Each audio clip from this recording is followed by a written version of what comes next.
Folks, welcome into a brand new episode of the Crowd Assist podcast presented by Trainwreck Sports. As always, Wake here with my partner in crime, Kevin Masseri. Kevin, before we get into football, what happened with the Yankees yesterday, man? I had money on the Blue Jays, so I'm not upset. But what happened? It's that dumb runner on second rule.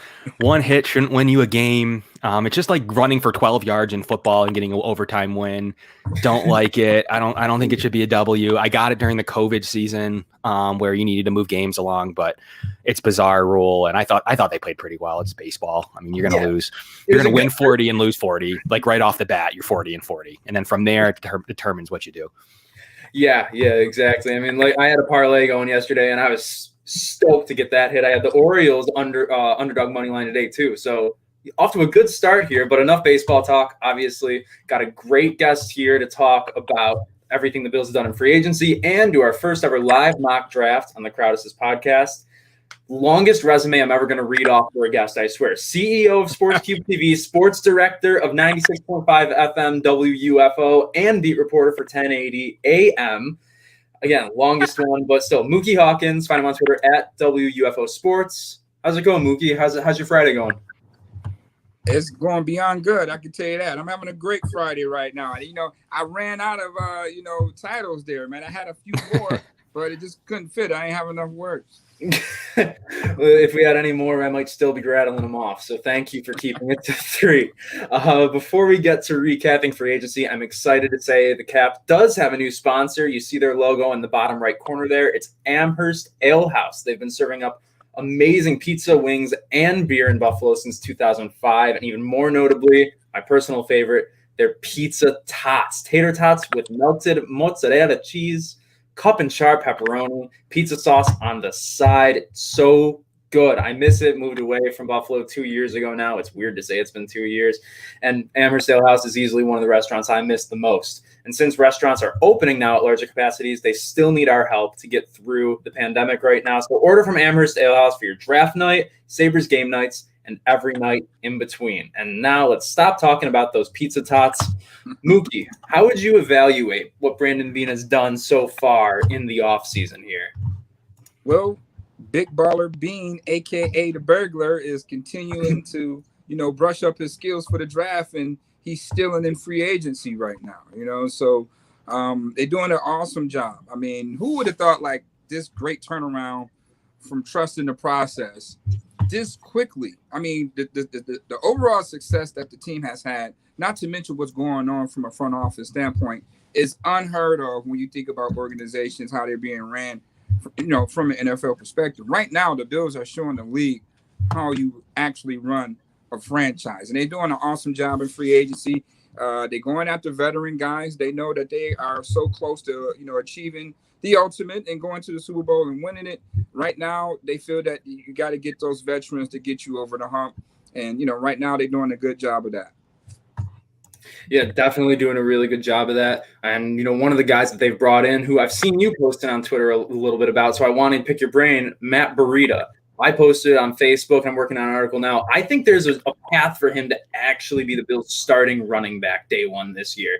And that's, we have injuries with him, injury concerns and everything that go along with that. Injury concerns with Zach Moss, too. Moss can't hold on to the football. Devin Singletary can't catch the football. So do you think there's a path for Matt Breida to get that role, carve that role out for himself in this offense? Oh, absolutely. I mean, when you look at him, first of all, he's been to a Super Bowl. So he fits the mold that the Bills are trying to get to. Even if it's from that extra week, that veteran, that knowledge of, knowing how to prepare for that, going into that, how to handle that on the road. He's been there. So just to have that knowledge, for that, just because, eventually they're going to be there again, so you want to have that experience. Sometimes experience gets you over the hump, man, in certain places. So Breida, zone run. Now let's take key word. What the Bills are trying to do is zone run. They changed the scheme last year with the addition of Stephon Diggs. If you recall when they drafted Josh Allen wasn't coming in to be, this elite gunslinger. He was coming in to be more like of a game manager. They were going to run the ball, with the big uglies and Frank Gore starting off. Devin Singletary was going to, basically pass the torch to Devin Singletary. But you bring in Stephon Diggs and, hey, Diggs want that rock. So the offense changed dynamically. And what was the continuity piece coming in off of COVID was the pass game. Everybody was familiar with the pass game. Everybody knows their pass pro. Only person that didn't know was Steph Diggs. So let's get Steph Diggs caught up to speed. And here we are. Run game, you're going to suffer because they switch from a power run to a zone run. And that's where you see Devin Singletary struggle. You bring in rookie Zach Moss, who is a zone runner. But as a rookie, you're not as patient. Your line doesn't have that continuity on, being in sync. When you're running zone, you have to be in sync with each other.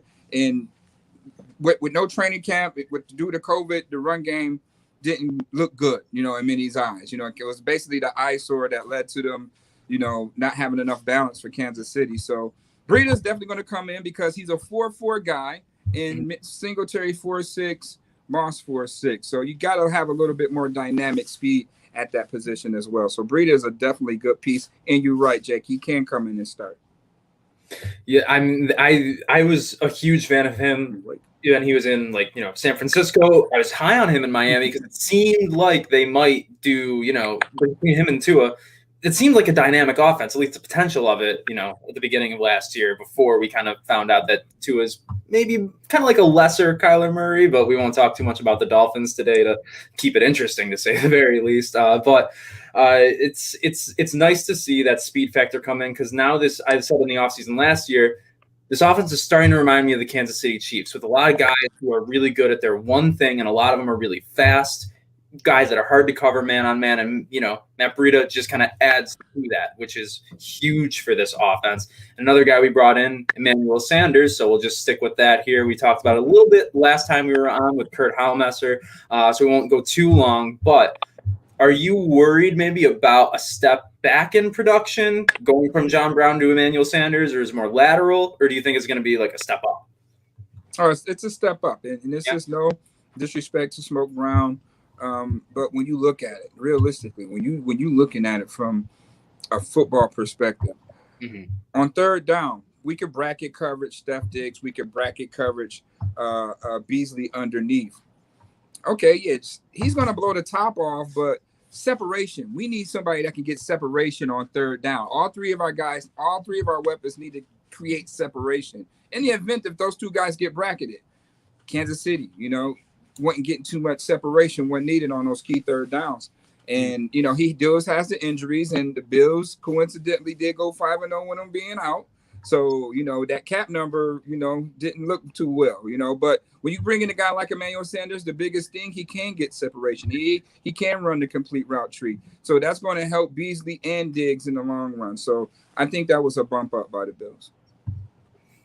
And obviously, the one aspect of the running game that hasn't changed so far is the offensive line that's going to be blocking for these guys. We started talking a little bit before we got on here live, maybe with these additions that they've brought in now with Jamil Douglas and the other tackles and guards they've brought in, maybe they won't go for one in the draft. Definitely not day one, maybe day two, probably day three if they do. Does that concern you? Because that kind of really concerns me, honestly, having Cody Ford slotted in at left guard, maybe not bringing in day two competition for that spot. Well, there is competition that's there. You don't forget. I mean, right now it's not even Cody Ford's spot; it's Ike Bodiger's spot. True. So, you got you bring in a guy like LaRaven Clark; he can play both positions. You bring in a guy like Jamil Douglas; he can play both positions. So, the Bills are going to do their best job of making this a competitive roster. They're going to find another guy. Maybe they find the kid out of Grambling Smith, David Moore, Spencer Brown, if he's available. But his stock is shooting anywhere between 1 and a 4th. His stock is crazy right now. So it is some quality depth pieces that will still be available for the Bills. I mean, if they had the great nose to find Wyatt Teller in the 5th round, true, they can do that again easily in this year's draft. And in those later rounds, we'll get more of the draft talk later when we do the mock draft. But, it's a deep offensive line class. Are there guys in the third day that you feel comfortable with them bringing in, or are you in the camp of day two offensive line? I'm fine either way. I'm fine even if they go day one with it. Really? Okay, but I mean, yeah, when you look at the Bills do an excellent job with developing their own.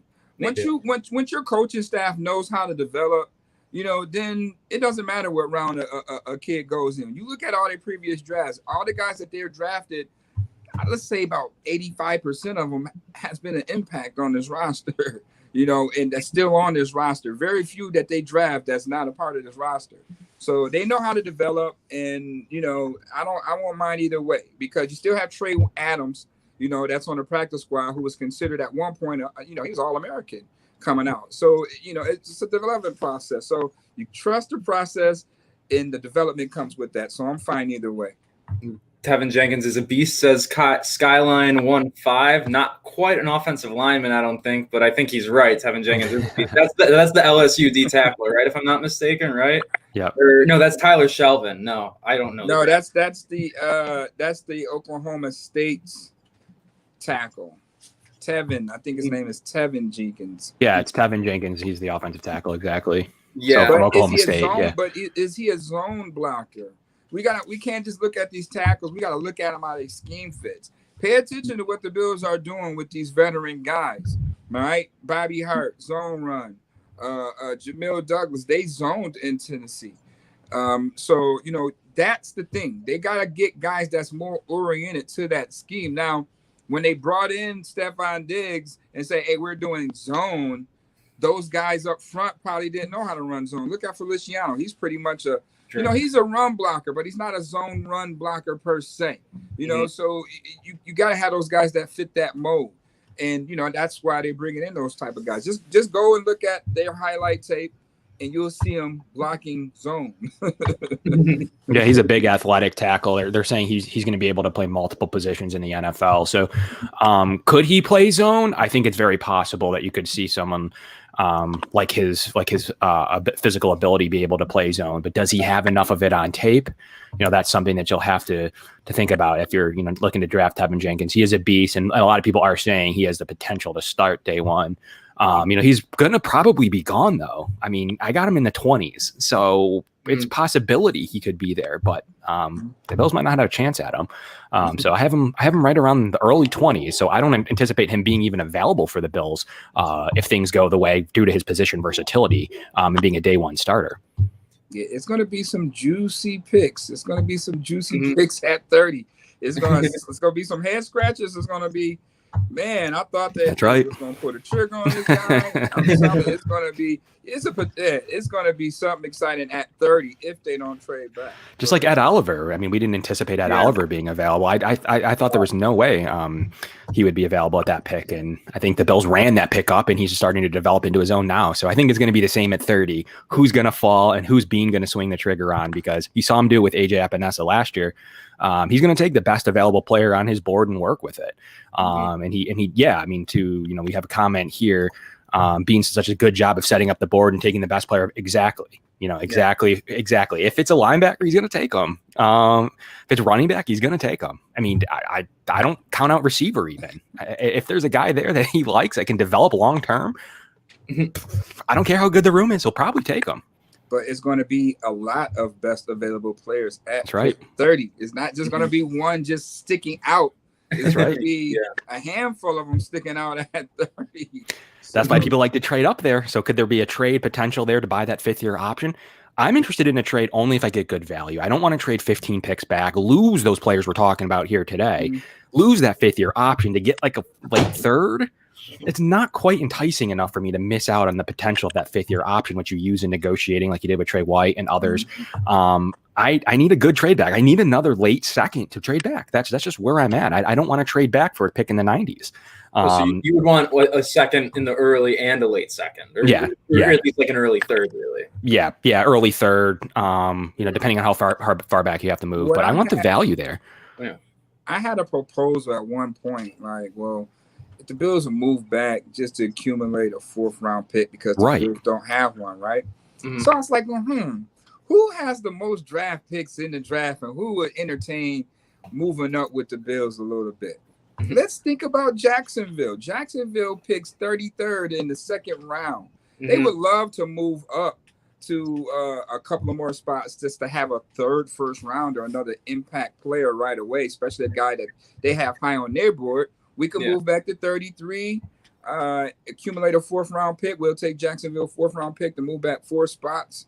Hopefully their guy still will be on the board at only 4 picks, but they pick up an extra 4th in the process. So who's to know that they might do it that way? If I was a gambling man, and if that's what I needed to do, that's like sticking out to me right now for a 4th round pick, because the Bills don't have a 4th rounder. So I move back just 4 picks to pick up another 4th.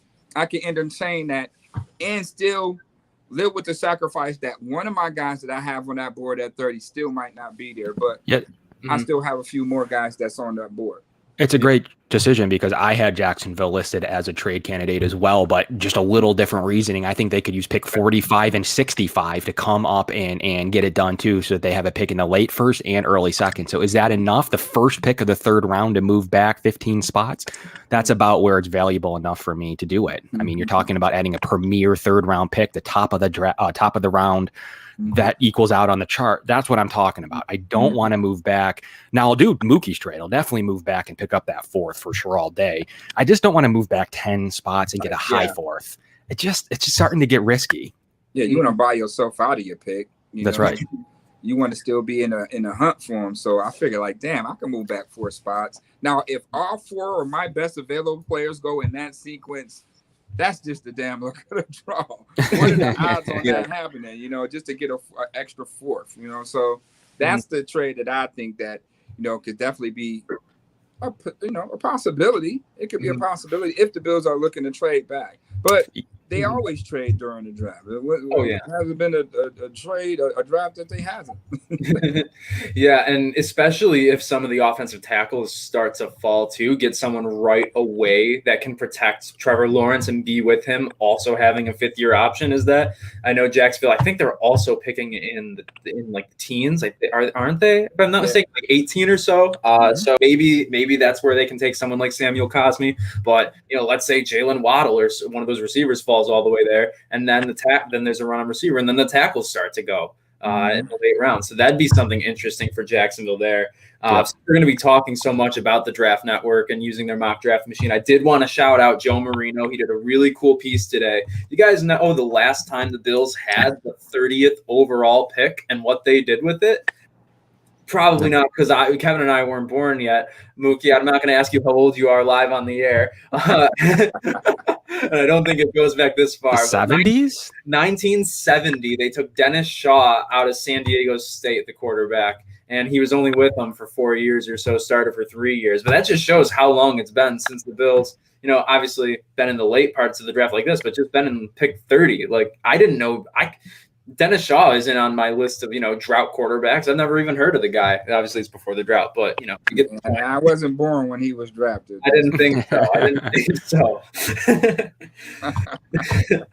Oh, man. Oh, yeah. I know that he was drafted by the Bills, but I wasn't born when he got when his name flashed. You read it in the paper the next day, 3 days later, probably, right? Back in the 70s. Now it's live tweets, live everything. Back then it was like, who did the Bills take a couple days ago? Right. Yeah. So now you're yelling at your friends not to read the tweets out to you 30 seconds before they make the That's right. People are getting in trouble. Media members are getting in trouble. It's leaking. People want the entertainment. They don't want it leaked. They want to talk about it live on Twitter with friends, family, media. They don't want it leaked 3 picks prior, especially pick 30. They could start leaking that at pick 25. The Bills pick could start to leak. It's going to leak. Yeah. It's going to leak, bro. Yeah. It's going to leak. I'm excited for the Bills Embedded series where you get to see another Brandon Beane fist pump at the end of the first round, whether that's for a good trade back, maybe a good trade up. Who knows? Could he trade up? It could trade up. Yeah, before we get into talking about the main needs for this Bills team heading into the draft, let's get a gauge for where we're all at, whether it's trade up, trade down, staying put.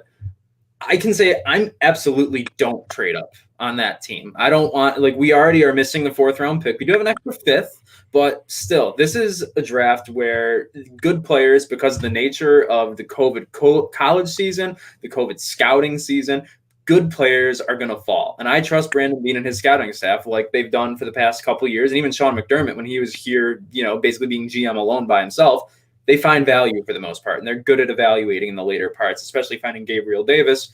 We know that firsthand from last year. So, Kevin, if you had to pick, order those, how would you go between trade up, trade down, and staying put? I like staying put. I think staying put's the move to me. That's where I'm at, number one. And I'm going to go off the cuff just because I'm worried about the value of trading back. I don't want to lose the value. I think the Bills have a shot to add a premier player at 30. All the players that can fall.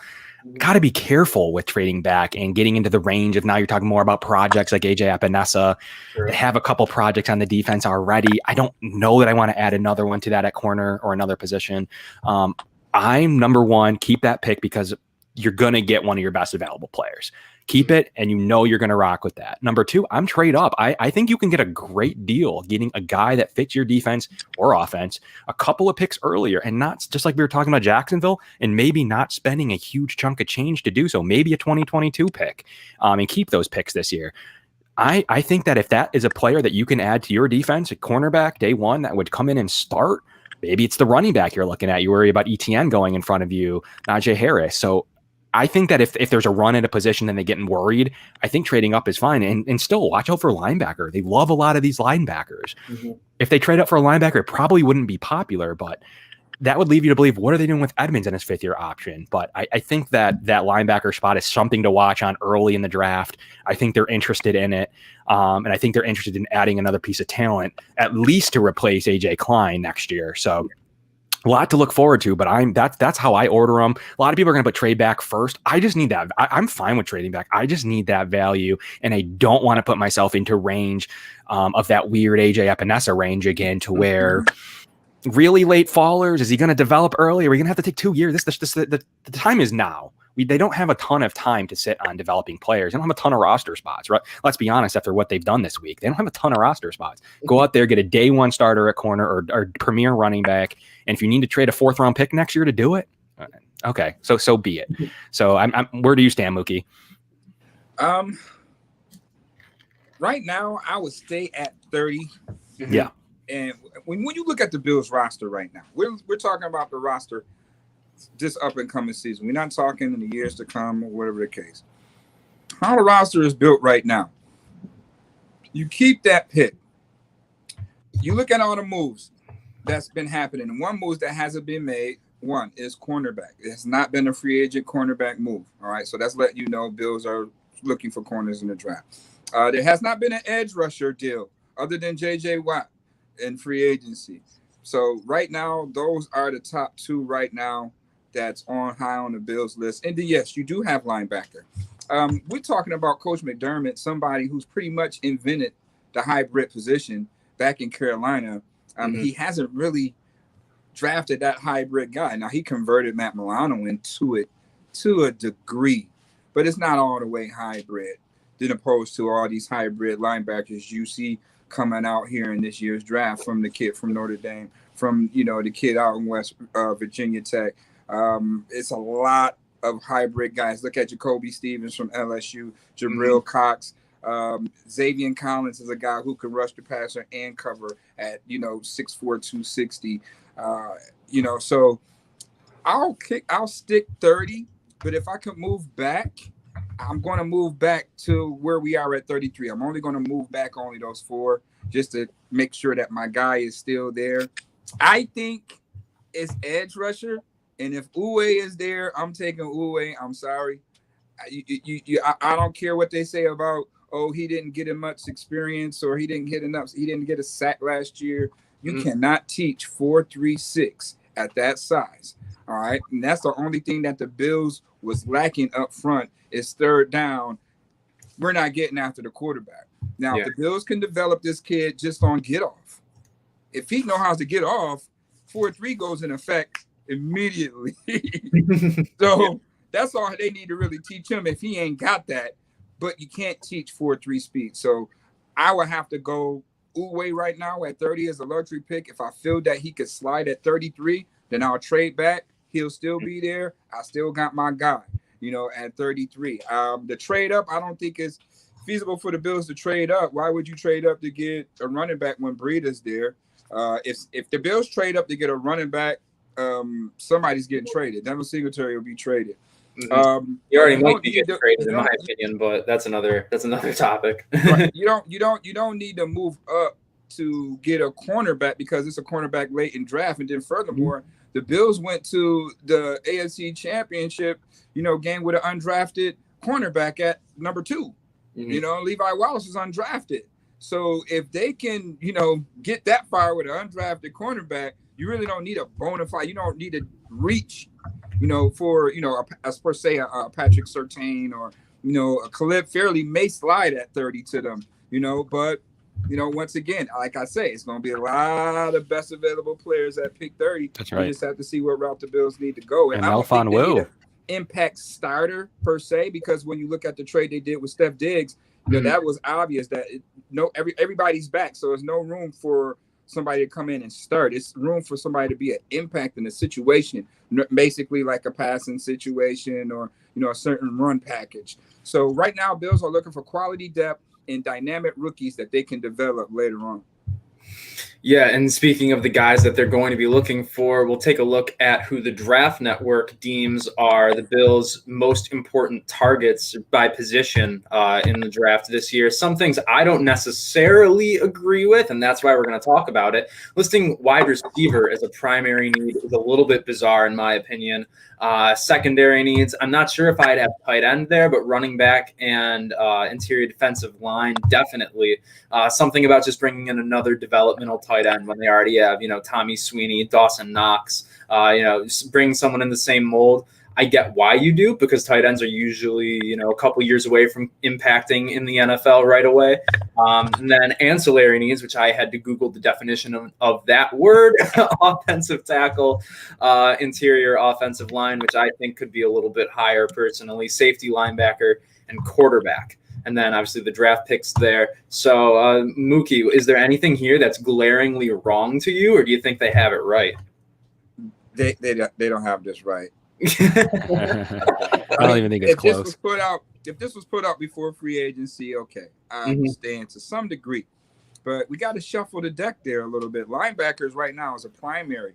I had to ask Coach McDermott, with the moves that New England made with bringing in these 2 tight ends. I understand that Matt Milano was a key, bring back, but do you need more help at linebacker? Because hey, we had Matt Milano out there with Travis Kelce, and the Bills didn't win. So exactly. With that being said, you need more depth and more dynamic guys at that position. So linebacker is definitely a primary need. And then furthermore, Matt Milano gets hurt. AJ Klein, he was, the Bills, basically, made him play a little bit more aggressive to his strong suits, but he still is a liability in coverage. So you got to look at that type of deal. And then the guys that you had after that were injury guys.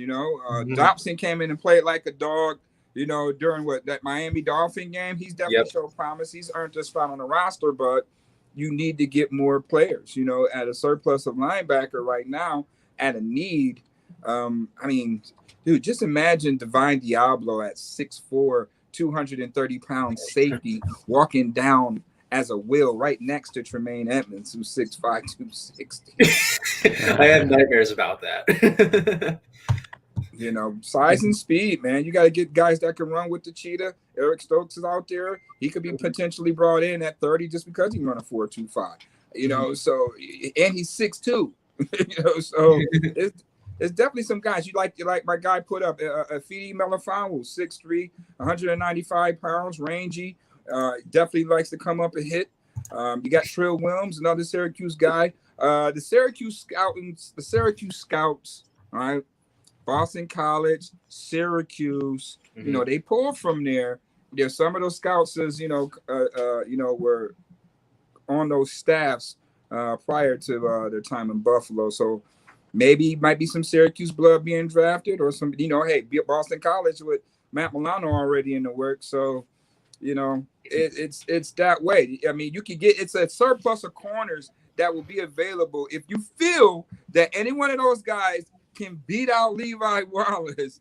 Hey, he was undrafted, so the Bills have an entire 7th round draft to find a number 2 corner. And on top of that, Dane Jackson looked good against DeAndre Hopkins last year. So I'm not going to say he's going to be a starting cornerback next year, but he might be a season away from that potentially. At least, stick into the rotation a little bit more this year. I'm really excited to see him get some more playing time. Kevin, did you want to touch any more on these draft needs here? Anything you wanted to point out that maybe you think is a little too high or too low in here, or should we get into the draft? Quarterback, that shouldn't even be on the list. They have probably the best quarterback room in the league. That's what I was saying, right? They have a top 1, top 2, and top. Like, really, they have a developmental guy in Fromm. They have a top number 2, and they have a top number 1. I mean, it's not even close to even anywhere near a list. And they do actually have a don't need category. Yes. He would be on that. Would be on the don't need category for sure. Yeah. Wide receiver needs to be moved down. I'm fine with edge and cornerback. If you want to put up linebacker, swap that with a receiver. Receiver's an ancillary need. It needs to go down 2 levels. If there's a really premier player they can't pass on, they will have the development of it. Cole Beasley's you don't know how long you have these guys. If that's how they feel they'd like to do it, and obviously, Sanders is only here for a year. If they're thinking about that, fine. But I can't list a receiver as more than an ancillary need. The other ones are okay. IDL is probably an ancillary need. We'll roll with it. CB and edge I'm fine with that as primary needs. And move linebacker up would be. Who's responsible for putting receivers as a primary need, if I may ask? Your guess is as good as mine. It's what the Draft Network, they do have this nice little chart, the one webpage they have where they list every team in the NFL as primary, secondary, and so on. But yeah, going through it, there were a few questionable things, not just on the Bills, but I'm guessing it hasn't been updated since the beginning of free agency. It's after John Brown. Primary. That still shouldn't be up there. They had 2 receivers. The Bills had 2 receivers with a combined over 200 catches. That's not a primary need. They both back. They both caught 76% of their passes too. They were 1 and 4 all time in catch percentage in Bills wide receiver seasons. So yeah, it's confusing. We won't. I don't even know how to react to it at this point anymore. What I do know how to react to is needing to tell you guys about another sponsor. Not a great segue, but we had to move the show along a little bit. Got to remind you guys, we are also sponsored by Manscaped, the best in men's below-the-waist grooming. They offer precision-engineered tools for your family jewels and pride themselves in their technological developments that really provide the best men's grooming experience. They're trusted by 2 million men worldwide, including myself. So become one of us. Join the movement. Use promo code TRAINWRECK at manscaped.com for 20% off your total purchase and free shipping. That free shipping is what really gets it done there. So we'll move this the screen around a little bit here. Going to start sharing the page on the Draft Network. And so everyone knows how this works. The Draft Network has a nice handy dandy little mock draft machine. Hopefully we can all see that now. And we got, the draft board over here. And we're just going to hit start and see where this takes us. So obviously we're going to see a run on quarterbacks to start it off and see interesting what maybe San Francisco does there. Taking offensive tackle. Not sure they would trade up all the way for an offensive tackle, but is there a possibility there? Probably not, right? Kyle Pitts. And Mac Jones going to the Mac Jones stock is rising. I guess so. After that pro day, is that shocking to you guys? Yes, especially over Justin Fields. So you mean to tell me Justin Fields going to New England? Or Rashad Bateman, Trey Lance, and Justin Fields are both still out there. Najee Harris to Arizona. Yep, Arizona needs a running back. Yeah, good pick. Pat Freiermuth, 18th, 2 tight ends in the first one. Oh, we got a trade offer. But I'm not extremely interested in moving up 9 spots for a 5th and a 6th. I mean, I'll hit counter offer here and we can look at who is all on the board. But, Jalen Phillips isn't worth trading up for. Muki, that's your guy. Would you want to trade up for Azeez Ojulari? No. How do you say his last name? You know how to say his last name better than I do. Ojulari. Okay. And your Owe was your guy, the Penn State one, right? Yeah. Yeah, okay. I should have known that. Fields is still in the green room right now. What was that? Fields is still in the green room. Now imagine him being there at 30 and someone wanting to trade up and take him. Now that's an interesting scenario. After Lance just went, I would assume that Indy's not calling us. They're probably calling somebody else at 21 there to get that deal done. 21's a magical spot though for a quarterback. I guess so. Let's see if they end up trade. We're getting so many trade offers here, but I'm not. For sake of argument, I would kind of want to see who's there at 30, if that's all right with you guys. Right. Yeah, we'll see. Let's go Jalen Phillips at first edge rusher off the board. He might not even be the best in the class, too, which is interesting. Fields is still in the green room. That's amazing. Just Quiddy Pay. Oh, he still ain't there? I feel like so Carolina wants to trade up. This could probably be for Justin Fields, but that's not anything that makes it interesting. A second, 39th overall, and a fifth. Nope. And then the Broncos for a second, a fourth, and nope, seventh.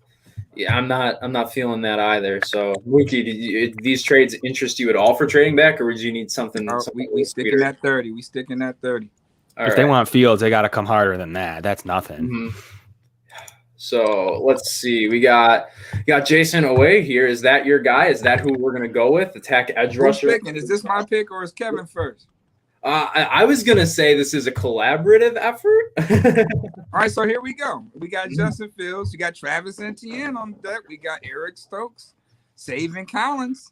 Like I said, it's gonna be some real good meat and potatoes. There's some good names on the board right now. Some good names. Out of these guys right now, I mean, at a positional need, who has more upside to be a playmaker right now out of those guys? To me, it's got to be Eric Stokes, just because he's got the speed to come in and immediately, be that number 2 corner outside of Trey White. Will he? It's a deep cornerback class, so maybe the opportunity cost of getting someone, a cornerback later and getting someone higher up in maybe a weaker edge class. That's something I like to think about. So, how much time do we got? Is this clock ticking? Oh, this clock's paused. We're good. Okay. Yeah, I'm a big fan of ETN here at the value of 30. You get a primetime running back with catchability. He could come in, change your offense totally. You're not trading a pickup to do it. I like ETN here. If we go defense, I like Zavin Collins, a guy that can play day one. You can do a lot of different things with him. So those are my picks as the board sits right now with ETN sitting there as well as Zavin Collins. Some good names on both sides of the ball for sure. Yeah, Muki, we'll let you be the deciding factor. Kevin and I both listed some names here. Who would you go with in this situation? When you look at it, what did Zavin Collins 40 go yesterday? Where was his 40? Do you know? I don't know off the top of my head. Let's see. Google it real quick. When you look at a positional need, like it to me is between Uwe and Zavin Collins. Zavin Collins. He can do more right now because he can rush the passer and he can cover at that size, but once again, it's 4.36, man. Like, what defensive end you knew ever in life more than 4.36? You got to get that. I can't just not, even Eric Stokes run a 4.2, but it's different from a pass rusher to a receiver. A pass rusher can impact the game, I think a little bit more because the game is won up front. For starters. So I'm going with Uwe. I mean, Zavin Collins is there and Stokes is there, but I'm looking at ETN. When you really look at it, Brandon Beane said, they're not sure. It's still uncertainty coming in with these rookies, especially with the COVID and everything. So trying to get a guy right now, to say, for instance, Matt Breida is in the building right now. He has a playbook and everything ready to roll. Yeah, he actually has a faster 40 time than ETN. Yeah, and you don't know, what's going on. If he can get drafted, he still has to partake in school, and stuff like that. So at a position like that, they're going to get a veteran guy. So I don't think running back is an option. I mean, Stokes, Uwe, and Collins are very, tantalizing right there, but I'm going 4.36. I'm going Uwe right there. I'll still be crying because I like Zavin Collins. But he had the third best cone time of anyone. Zavin Collins did. So he's got that versatile quickness, edge speed. So it's a tough, but I see I see the need for a defensive end, especially one that could come in and really dominate day one. So we'll let you guys decide. He don't have to come in and dominate day one. We just need 4-3-5 and get off on third downs. You still got Addison and Jerry Hughes. Learn from those guys for 1 year, and then guess what? We'll have Jason Uwe on one side. We'll have a more polished AJ Espinoza. We'll have a savvy veteran and Ed Oliver, and we'll have a defensive tackle to be in this year's draft. That'll be your future front coming up. Yeah, and linebackers are definitely a deeper class than the edge class. After Uwe, it's kind of a very steep drop-off. So I think we're in agreement. We'll hit draft on Jason Uwe, and he will step right in to the Bills' defensive front rotation. ETN going to Tampa Bay after they took after they already re-signed Leonard Fournette, and Brazarian said that Ronald Jones and everybody there is still good. Stokes the corner. Tryon was another guy. Tryon. His presser was interesting. Why so? Tryon, because he sounded like he was already a Bill. Really? I didn't hear it. What did he say? Do you remember like specifics? Or? Yeah, he was like he loved Buffalo. He loved how their scheme fits his abilities, and he was even like other guys were interviewing him. He was like, well, I just want to be the best version of myself, and then he was like, well, it don't matter if I get drafted in the first round or not. I just want to go to a team that knows how to use me. So I'm like, where's his value right now? I've seen it in the second. Is he up in the first round? Yeah, he just went to Miami like 34th or something. Wow. 36 down there at the bottom of the screen. Yeah. He just went. That's what I said. Well, how I said, because I've seen his name flash that early. Wow. Here's a guy, he opted out. Yeah. Well, we got a trade offer to move back, and that is nothing that I would even consider accepting. Oh man, 77th and 185th for 61. No way. That's sweet right now. Wait. That's ugly too, man. Tough stuff. Yeah, no, I feel like we're picking this pick here at 61. And Muki, how do you like how the board has fallen for the Bills here? Well, it's falling pretty good right now. Where are we at with 61, guys? We got our edger. So what's the next available need? Corner. You could go.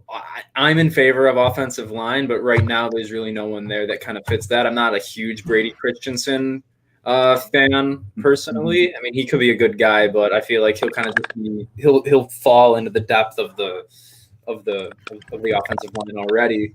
I like the value of Basham there, but you just drafted a D end. Basham would be the natural pick if they went Collins in the first or they did something different. Basham's a pretty good value here. Not going to double down, especially with AJ Epinesa last year. They just don't have the ability to do that. But Molden sitting there from Washington is a very interesting name at the cornerback room for sure. Probably one of the last ones. Tyson Campbell's on the board from Georgia as well. But I'm a big fan of Elijah Molden. I think he comes in with that ability. 5'10", 191. Is that what they're looking for? I don't know. They generally like a little bit rangier of corners, but look at Trey White. So does have a lot of talent at a pretty deep position group. He sticks out to me. Brevin Jordan's another guy I know people like from Miami, the tight end. If that's the route you want to go, he's there as well. But those are pretty much the names I see that they'd be looking at. Yeah, I'm not gonna. I don't love a lot of the names here. But you have Melfon Wu available down there as well. Way down there. So that's kind of why, like, at this point, corner looks like the move here. Yeah, corner or a trade down, but we didn't get any good offers, so that's not really on the table here. How about if we're looking at linemen, if you still feel that is a need at lineman, how about Quinn Minards from Wisconsin Whitewater? He could play center, he could play guard. Yeah, a D3 guy that kind of does fit the Sean McDermott mold. Someone who's had to work his way and earn it really for himself, coming from a place like Wisconsin Whitewater, and in a deep offensive line class. I think that's still a pretty good value pick. It is deep though. Walker Little, other guys fall into the third round. Sometimes Josh Myers is another interesting one there. But I'd be on board with Miners. Kevin, is that something you'd be open to? Is Dylan Moses off the board? Let's find out. Nice little Dylan Moses. No. They have him 132nd. Wow. 132. Wow. They have him late. Oh, that's where they got him at. We leave him there then. We'll get back to him later then. If they got him Switch from predictive for me at the top there and change it to available. Or player rankings. Yeah, go to player rankings for me. Mm-hmm. There you go. Mm-hmm. Yeah, so Melvin Wu jumps a ton. That's true. And he's a guy who really could go anywhere from. I got to go the corner room. I think that there's some available starters here in Melvin Wu and in Molden that could come in day one and be what you're looking for. It's going to be tough for me to pick interior O-line when you have that solidly there. Mm-hmm. And they definitely won't be there at 93, that's for sure. Yeah, I like that corner room before it thins out between either, you guys can pick who you like more between Molden and Melvin Wu. Some really good names there that I think Bills fans would want if this is the way the board turned out. And you could add such a talent to the cornerback 2 room. Mm-hmm. Yeah, I'm going with what McDermott said, size and speed. So Melvin Wu. Like I'm a firm believer. What he says is what he means. And that's if I was a scout for the Bills, that's what I'll be trying to go after, size and speed. Mm-hmm. And from hometown Syracuse too. That's true. Mm-hmm. Just up to 90 a little bit there. Ran a 4.48. I think if you go by what Muki just said, I mean, it's probably he gets the nod over Molden. So I think Melvin Wu is the pick. If you're looking at him at that spot in the 60s, I think you're getting a good player at cornerback. And Molden, the guy that's 6'3" in the red zone, and you can't throw at Trey White. You want to go pick at the number 2 corner at 6'3". I like those odds. Yep. Yeah. Denver wants to trade back, and that's, I don't know how much that is super interesting. One of our 2 5ths and 93 to move up. I mean, that's good value if there's someone there you like. Yeah, so we can hit counter offer and see who's sitting there right now. We'll toggle between the player rankings here. One thing I want to point out about Molden before we go here is I'm pretty sure he translates to being more of a slot cornerback. And if we're looking for someone to start opposite Trey White with that pick, or with whatever cornerback we bring in, Melvin Wu is definitely the guy. So I think we made the right choice. Looking who we got here. Now, this is the place where an interior Nasruddin's available too from Florida State, the safety, the combo safety, the big nickel. True. He's a guy that you're going to redo your defense. You just pick 3 guys who can come in and be not only helpful this year, but guys that could develop later on. So he's someone to watch out for. You see Shelvin on the list there from LSU and interior defensive line. So are they going to go that D heavy? I don't know. But there's a couple of really good names that could entice you, or do you sit back and keep that 5th? I'm fine either way. Muki, what do you think? I don't know. I mean, if y'all feel that if somebody that's y'all want to move up and go get, we could pull the trigger. You know what I mean? We drafted, right? So we are drafting. That is something that is somebody that we see right there. Is it somebody that you see right there, Kev? Oh man. I see 3 names I really like. We'll see if we want to wait on it to see if that starts to thin out a little bit. What do you got? Is that Nasruddin, Shelvin, and who else?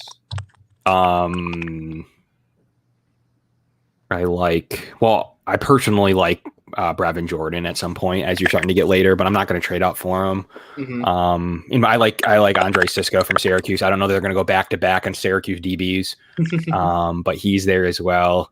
If they're still staying with that safety room, Josiah Bledsoe from Missouri is another good talent. So there's names there that I specifically like. Linebacker, where we are with linebacker, because we haven't really addressed it. Yeah, that's true. We can do it by position here. Chaz Surratt's still there. He's a guy they like. Yeah, a guy they like. Boy, that Dylan Moses, Yeah, let's keep the pick. Let's keep rolling here. Let's decline that. Let's keep it rolling and see what happens here. And another one. No, we said we're going to keep it rolling, Carolina. Sorry. A couple more, at least for another 10 picks. We'll see what happens. Maybe will I trade a 6th? Maybe. Let's keep those 5ths for now. Yeah, I tend to agree with you there. Brevin Jordan is still out there. Who else? Nasruddin is there. Shelvin is there. Yep. We're only 13 picks away. Ooh, now this isn't. Oh, wait, it went on 20. No. Decline that. That's not interesting anymore. Get rid of that. Yeah, get out of here. Well, there's Shelvin goes. They knew Cisco went too, so it's starting to thin a little. Spencer Brown, there we go. Yep. Spencer Brown. another good player. 10 picks. There's Brevin Jordan, so hopefully Nasruddin can Stay on the board. Stay on the board. This is the range. If you really like someone, you might trade up with that 6th round, jump a couple spots. About this. Tommy Tremble, another popular tight end. Terrell Williams just went. And there's Nasruddin. That's why you would make that trade. And then there's Manners too. So that's probably, and then Chaz Surratt. That is like worst case scenario. Yeah. For the Bills there, but that's why you traded, like I said, about the range I said, around the Jets pick there, the Steelers pick there with Michael Carter. That's where you about make that trade and you get your choice of those players. So I think you could see something like that happen. Man, we already hit edge though. I do like Dio down here from Vanderbilt, 96 overall right there. He's someone who can play like inside and outside, whether it's defensive tackle or edge rusher, and still get to the quarterback. He's like a trademark McDermott, versatile player, but we already did attack edge rusher here with away. So Muki, how do you feel about this here? It's worst case scenario now for the Bills. They probably didn't like that. Knowing that we don't have a 4th round pick right here, we gotta look at go by the rankings. Now I know my guy still is going to be up there. He's up there. Oh, linebacker, yeah. Dylan Moses at 127 is definitely still there. Definitely up there. Go to safety. Did Jacoby Stevens? Where's Jacoby Stevens at? He's gone. No, he's is he gone? He's usually around oh no, he's down there, 283. He's a guy that can go anywhere. Goodness. When I've been doing these drafts, he goes from like the 4th to the 7th round. It's pretty unpredictable, and that kind of seems typical of. How about that O-line spot? Otherwise, I mean, it's looking like going linebacker here, but go to the O-line spot just to. Interior, you got traded. Nothing extremely exciting at the top there. Offensive tackle. You got Brady Christensen, I guess, at 99. That's not that he could be a 2nd round pick potentially. But I don't know. I'm inclined. I mean, since we didn't get any good trade offers, we got to stay put here. I'm inclined to go linebacker personally. But it is a bit of a reach for Dylan Moses. Do you consider Dylan Moses better than Klein? Probably. Definitely probably. I mean, you're talking about at $1 million compared to $6 million too. So, they can't do anything about it this year, but we're in the 3rd round here, late 3rd round. You are looking long-term a little bit. Is there anything in that tight end room, running back room? Tight end? No. Okay. Not running back. No. Man. So thinking not a great board the way that just went with the last 10 picks. That's probably why you might trade a 5th or 6th, but we played it out. Yeah. We took the risk there. You probably play it out. You still Dylan Moses falling. Yeah, I mean, I think Moses is the pick. I think Moses is the pick. You go that route. There's no one else there. Yep. Beautiful. You get a guy that's a for sure winner. Linebacker. That can cover. And we know they like him, right, Muki? Yeah. Yeah, he said he spoke with them quite a bit. Like all these guys I asked, So there you go. So maybe that would have been an easier pick for the Bills than it was for us there for Moses. Now, this is where we earn our money at because we don't have a 4th round pick now, and it's going to be a complete runoff. And we went defense too. And I like that a lot. Like we know this offense can produce at a conference championship level, but the defense was the issue. Granted, Star Lotulelei is like the hot topic of him coming back, but it's still an unknown. So I do like attacking defense here. And here's the range where definitely I could see them coming up at some point here in the 4th round if there's someone on the board. I don't think they hold both 5th round picks personally, but. No, I don't think they're very close together too. 161 and 174. So definitely an interesting situation. Jazz Newsome right here is really interesting from North Carolina to come up and get. They definitely had some interest in Newsome at some point this offseason. And there he goes. No shock to see him go to Ron Rivera. Good pick there in that round, 124. Absolutely. We're here in the 4th round and we haven't addressed running back, which to me is a win personally. It is a deep running back class. Is it a homer in me, Mookie, to want Jarrett Patterson here, or do you think that could be a good late round guy for the Bills to add? I just don't see the Bills drafting a running back. We got Matt Breida. You got, Tywan John's more a special teams guy. You got Singletary. You got Moss. So let's not forget about Mr. Williams from North Carolina. That's already on a roster. That's on the practice squad. True. Mm-hmm. And never count out Christian Wade. Am I right? That too.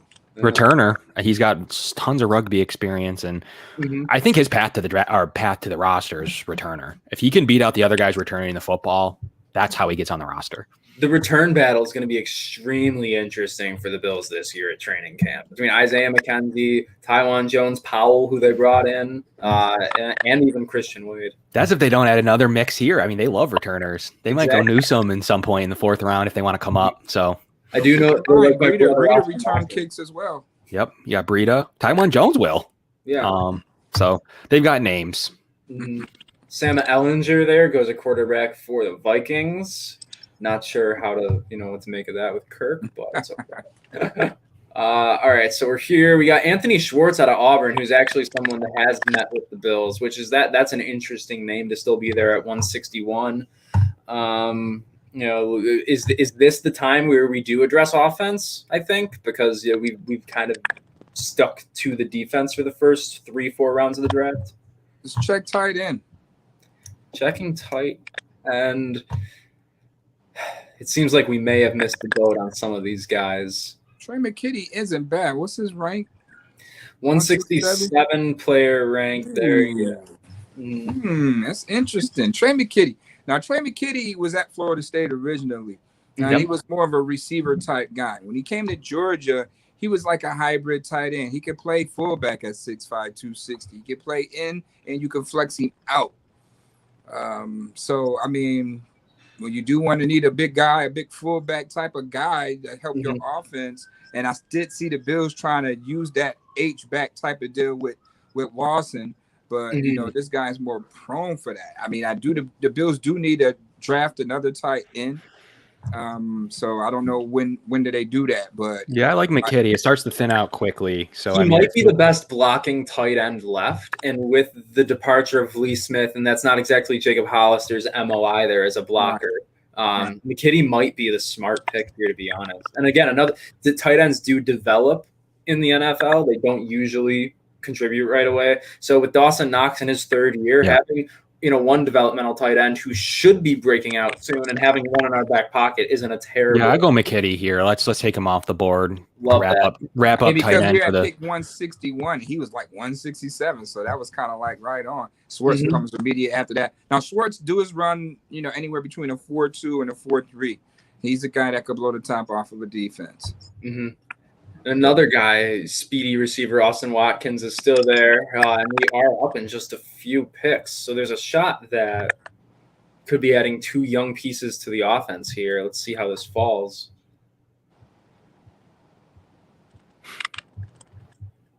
And Chris Evans, a running back, goes to Green Bay. So another running back for Green Bay. That's fun after re-signing Aaron Jones. Oh, man. I do like Austin Watkins here. It's not just because I still have my Sammy Watkins jersey because that's my last name and my friends peer pressured me into getting it. But I do think I like him as a pick there. Maybe see where defensive line is, and that seems to have thinned out pretty well. Safety? Hit safety? Safety. Jacoby Stevens is still there, but I feel like we could still get him at 213, to be completely honest. He's a guy who falls pretty late sometimes. This is how the mock draft machine goes. He's someone I could see absolutely being picked, in the 4th or the 5th round before the Bills get their shot at him. Mookie, any positions you want to check out? Let's try corner. Let's see if it's a big nickel around there still that you could, try to fill around, or safety. I mean, let's see if we can find a hybrid, a safety, corner, linebacker. See if we can do that. Where is Isaiah McDuffie at on this board? Let's see. Maybe he already got picked. How do you spell McDuffie? Is that not how you spell it? Mick, Duffie. Yeah, that's what I was thinking, but he's not. Oh, well, he probably Matt got Breida? selected. I don't know. I guess. Well, I don't know. let's move on. Yeah, I'm not going to spell names wrong any longer. I guess I'm not supposed to be a teacher. I don't know. So I guess we're between any of these safeties here. I'm not brushed up on the late round safeties for the most part. Nothing really jumps out right there. So we're looking corner. We're looking wide receiver. Yeah, I mean it's the range if they like a receiver that they would pull here the late fifth. Yeah. What about linemen? Did we address our O lineman at this point? Anybody looks not right there? Yeah. So the tackles have been kind of picked over there. Let's see. Trey Hill out of Georgia is kind of interesting, but only kind of. I think I do like them to take a receiver here, personally. Is there anyone outside of Austin Watkins that we would be interested in? All right, what's your rundown on Watkins? Well, he's a vertical guy, so he's definitely someone who can help spread the field a little bit more. And that's just fits right into Josh Allen's skill set already. If there were, God forbid, injuries going down, he's someone who I think could, with obviously still being raw, step in and at least be a placeholder for Emmanuel Sanders and not let us miss a beat too much on offense. Obviously, Gabriel Davis is the one who would really pick up the brunt of that workload there. But I think he's someone who could help continue to stretch the field vertically if someone were to miss some time. So I do. That's kind of why I'm in on him. Hey man, let's go with it. It's competition, right? We bring in the competition in. And we need receivers every year for Josh Allen. It's not just about this year. So maybe that's why they have receivers. Yeah, 6'1", 6'2", 207. I mean, he does have some size to him. There's some good things to go. He locates the ball well, which you're looking for. I mean, I think he could be a good analysis to add. And then, especially at that pick right there, it's like you get some good value, So that's what it's all about. You want to get a guy that, how Beane said, last year when I asked you definitely want to get a guy that could come in and, eventually start for you, or a guy that could push a starter right now for a jersey.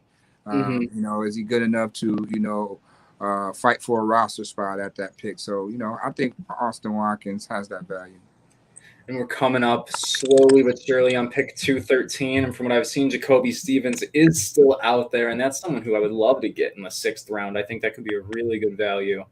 Malcolm Kuntz, the edge rusher from UB, goes there to the Panthers. Good value in the 6th round. Does have a lot of talent. Yeah. He's someone who, if we did miss the boat on some of the guys early on, I would like to see the Bills add as a late round project. Daryl Stanton goes off at 198. Good pick too. A lot of good running backs late in here. You got Hubbard just went. You got Williams and Patterson just going in the 6th round. Sweet spot there if you want to take a chance in the 6th round. Yeah. Tyree Gillespie's been sitting out there for a while. He finally goes to the Titans. It looks like Jacoby. I'm not going to say it because I don't want to jinx anything. But at 213, that's not a bad idea. Ray Brown. All right, yeah, so we're up, and he's still out there. Is there any deliberation here, or would we want I think you take him off the board here. Wait. Now, yeah. I just seen Christian Okoff, but he's 275. Wow. Yeah, let's go grab Jacoby, man. That card should go ahead.